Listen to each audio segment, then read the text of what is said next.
नमस्कार भक्तगणों, पोथी पाठी आध्यात्मिक यूट्यूब चैनल में आप सबका बहुत बहुत स्वागत है। श्री दुर्गा सप्तशती का यह 8वां अध्याय। इस अध्याय में रक्त बीज का वध इस कथा का वर्णन किया गया है। आइए कथा की शुरुआत करते हैं। ध्यान। मैं अनिमा आदि सिद्धमयी किरणों से आवृत भवानी का ध्यान करती हूँ। उनके शरीर का रंग लाल है, नेत्रों में करुणा लहरा रही है तथा हाथों में पाश, अंकुश, बाण और धनुष शोभा पाते हैं।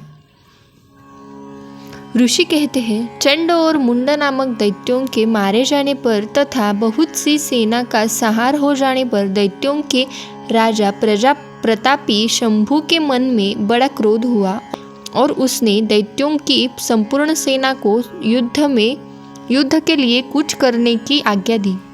वह बोला, आज उदायुध नाम के 86 दैत्य सेनापति अपनी सेनाओं के साथ युद्ध के लिए प्रस्थान कर रहे हैं। कंबु नाम वाले दैत्यों ने 84 सेनानायक अपनी वाहिनी से घिरे हुए यात्रा करे।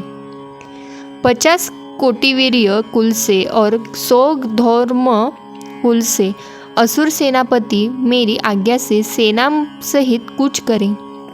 कालक, दोरहुर, मौर्य और कालकेय असुर भी युद्ध के लिए तैयार हो मेरी आज्ञा से तुरंत प्रस्थान करें। भयानक शासन करने वाला असुरराज शुंभ इस प्रकार आज्ञा दे सहस्त्रों बड़ी बड़ी सेनाओं के साथ युद्ध के लिए प्रस्थित हुआ। उसकी अत्यंत भयंकर सेना आती देख चंडिका ने अपने धनुष की टंकार से पृथ्वी और आकाश के बीच का भाग गुंजा दिया। राजन, तदंतरम देवी के सिंह ने भी बड़े जोर जोर से दहाड़ना आरंभ किया। फिर अंबिका ने घंटे के शब्द से उस ध्वनि की ओर बढ़ा दिया। धनुष की टंकार, सिंह की दहाड़ और घंटे की ध्वनि से संपूर्ण दिशाएं गूंज उठी। उस भयंकर शब्द से काली ने अपने विकराल मुख को और भी बड़ा कर लिया तथा इस प्रकार वे विजयिनी हुई। उस तुमुल नाद को सुनकर दैत्यों की सेनाओं ने चारों ओर से आकर चंडिका देवी, सिंह तथा काली देवी को क्रोधपूर्वक घेर लिया। राजन, इसी बीच में असुरों के विनाश तथा देवताओं के अभ्युदय के लिए ब्रह्मा, शिव, कार्तिकेय, विष्णु तथा इंद्र आदि देवों की शक्तियाँ, जो अत्यंत पराक्रम और बल से संपन्न थी, उनके शरीरों से निकलकर उन्हीं के रूप में चंडिका देवी के पास गई। जिस देवता का जैसा रूप वैसा वेश और जैसा वाहन है, ठीक वैसे ही साधनों से संपन्न हो उसकी शक्ति असुरों से युद्ध करने के लिए आई। सबसे पहले हंसयुक्त विमान पर बैठी हुई अक्षसूत्र और कमंडलू से सुशोभित ब्रह्मा जी की शक्ति उपस्थित हुई, जिसे ब्रह्माणी कहते हैं। महादेव जी की शक्ति वृषभ पर आरूढ़ हो हाथों में श्रेष्ठ त्रिशूल धारण किए, महानाग का कंकण पहने, मस्तक के चंद्ररेखा के विभूषित हो वहां आ पहुंची। कार्तिकेय जी की शक्ति रूपा जगदम्बिका उन्हीं का रूप धारण किए श्रेष्ठ मयूर पर आरूढ़ हो हाथ में शक्ति लिए दैत्यों से युद्ध करने के लिए आई। इसी प्रकार भगवान विष्णु ने शक्ति गरुड़ पर विराजमान हो शंख, चक्र, गदा, शांग्य, धनुष्य तथा खड्ग हाथ में लिए वहां आई। अनुपम यज्ञ वाराह का रूप धारण करने वाली श्री हरि की जो शक्ति है, वह भी वाराह शरीर धारण करके वहां उपस्थित हुई। नारसिंही शक्ति भी नृसिंह के समान शरीर धारण करके वहां आई। उसकी गर्दन के बालों के झटके से आकाश के तारे बिखरे पड़े थे। इसी प्रकार इंद्र की शक्ति व्रज हाथ में लिए गजराज ऐरावत पर बैठकर आई। उसके भी सहस्त्र नेत्र थे। इंद्र का जैसा रूप था वैसा ही उसका भी था। तदंतरम उन देवी देवताओं से घिरे हुए महादेव जी ने चंडिका से कहा, मेरी प्रसन्नता के लिए तुम शीघ्र ही उन असुरों का संहार करो। इस देवी के शरीर से अत्यंत भयंकर और परम उग्र चंडिका शक्ति प्रकट हुई, जो सैकड़ों गिदड़ों की भांति आवाज करने वाली थी। उस अपराजिता देवी ने धूमेल जटा वाले महादेव जी से कहा, भगवान, आप शुंभ निशुंभ के पास दूत बनकर जाइए और उन अत्यंत गर्वीले दानव शुंभ और एवं निशुंभ दोनों से कहिए, साथ ही उनके अतिरिक्त भी जो दानव युद्ध के लिए वहां उपस्थित हो उनको भी यह संदेश दीजिए कि दैत्यों, यदि तुम जीवित रहना चाहते हो तो पाताल को लौट जाओ, इंद्र को त्रिलोकी का राज्य मिले और देवता यज्ञ भाग का उपभोग करें। यदि बल के घमंड में आकर तुम युद्ध की अभिलाषा रखती हो तो आओ, मेरे शिवाय योगिनियाँ तुम्हारे कच्चे मांस से तृप्त हो। चूँकि उस देवी ने भगवान शिव को दूत के कार्य में नियुक्त किया था, इसलिए वह शिवदूती के नाम से संसार में विख्यात हुई। वे महादैत्य भगवान शिव के मुंह से देवी के वचन सुनकर क्रोध में भर गए और जहाँ कात्यायनी विराजमान थी उस ओर बढ़े। तदंतर वे दैत्य अमरशक में भरकर पहले ही देवी के ऊपर बाण शक्ति और तुष्टि आदि अस्त्रों की वृष्टि करने लगे। तब देवी ने भी खेल खेल में ही धनुष्य की टंकार की और उससे छोड़े हुए बड़े बड़े बाणों द्वारा दैत्यों के चलाए हुए बाण, शूल, शक्ति और फरसों को काट डाला। फिर कालिक उनके आगे होकर शत्रुओं को शूल के प्रहार से विदीर्ण करने लगी और खड्गवांग से उनका कचुम्बर निकालती हुई रणभूमि में विचरने लगी। ब्रह्माणी भी जिस और दौड़ती उसी और अपने कमंडलों का जल छिड़ककर शत्रुओं के ओज और पराक्रमों को नष्ट कर देती थी। माहेश्वरी ने त्रिशूल से तथा वैष्णवी ने चक्र से और अत्यंत क्रोध में भरी हुई कुमार कार्तिकेय की शक्ति ने शक्ति से दैत्यों का संहार आरंभ किया। इंद्र शक्ति के वज्र प्रहार से विदीर्ण हो सैकड़ों दैत्य दानव रक्त की धारा बहाते हुए पृथ्वी पर सो गए। वाराही शक्ति ने कितनों को अपनी थूथुन की मार से नष्ट किया, दाढ़ों के अग्रभाग से कितनों की छाती छेड़ डाली तथा कितने ही दैत्य उसके चक्र की चोट से विदीर्ण होकर गिर पड़े।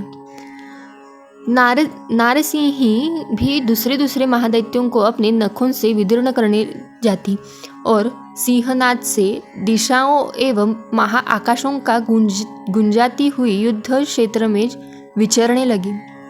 कितने ही असुर शिवदूती के प्रचंड अट्टहास से अत्यंत भयभीत हो पृथ्वी पर गिर पड़े और गिरने पर उन्हें शिवदूती ने उस समय अपना ग्रास बना लिया।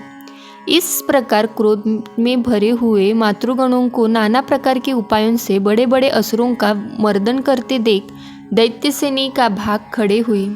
मातृगणों से पीड़ित दैत्यों को युद्ध से भागते देख रक्तबीज नामक महादैत्य क्रोध में भरकर युद्ध करने के लिए आया। उसके शरीर से जब रक्त की बूंद पृथ्वी पर गिरती तब उसी के समान शक्तिशाली एक दूसरा महादैत्य पृथ्वी पर पैदा हो जाता। महासुर रक्तबीज हाथ में एक गदा लेकर इंद्र शक्ति के साथ युद्ध करने लगा। तब इंद्री ने अपने वज्र से रक्तबीज को मारा।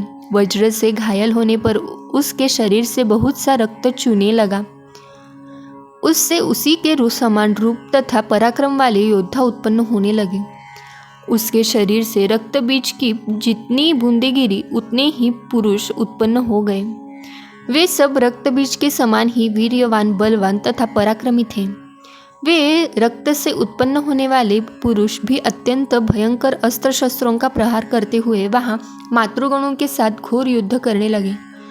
पुनः वज्र के प्रहार से जब उसका मस्तक घायल हुआ तब रक्त बहने लगा और उससे हजारों पुरुष उत्पन्न हो गए।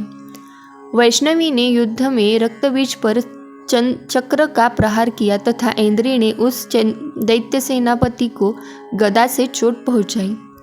वैष्णवी के चक्र से घायल होने पर उसी के शरीर से जो रक्त बहा और उसी के बराबर आकार वाले सहस्त्रों महादैत्य प्रकट हुए, उनके द्वारा संपूर्ण जगत व्याप्त हो गया। कौमारी ने शक्ति से, वाराही ने खड्ग से और माहेश्वरी ने त्रिशूली से महादैत्य रक्तबीज को घायल कर दिया। क्रोध में भरे हुए उस महादैत्य रक्तबीज ने भी गदा से सभी मातृशक्तियों पर पृथक पृथक प्रहार किया। शक्तियों शूल आदि से और बार घायल होने पर जो उसके शरीर से रक्त की धारा पृथ्वी पर गिरी, उसी से भी निश्चित ही सैकड़ों असुर उत्पन्न हुए। इस प्रकार उस महादैत्य के रक्त से प्रकट हुए असुरों द्वारा संपूर्ण जगत व्याप्त हो गया। इससे उन देवताओं को बड़ा भय हुआ। देवताओं को उदास देख चंडिका ने काली से शीघ्रतापूर्वक कहा, चामुंडे, तुम अपना मुख और भी फैलाओ तथा मेरे शस्त्रपात से गिरने वाले रक्त बिंदुओं और उनके उत्पन्न होने वाले महादैत्यों को तुम अपने इस उतावले मुख से खा जाओ। इस प्रकार रक्त से उत्पन्न होने वाले महादैत्य का भक्षण करती हुई तुम रण में विचरती रहो। ऐसा करने से उस दैत्य का सारा रक्त क्षीण हो जाएगा और वह स्वयं भी नष्ट हो जाएगा। उन भयंकर दैत्यों को जब तुम खा जाओगी तब दूसरे नए दैत्य उत्पन्न नहीं हो सकते।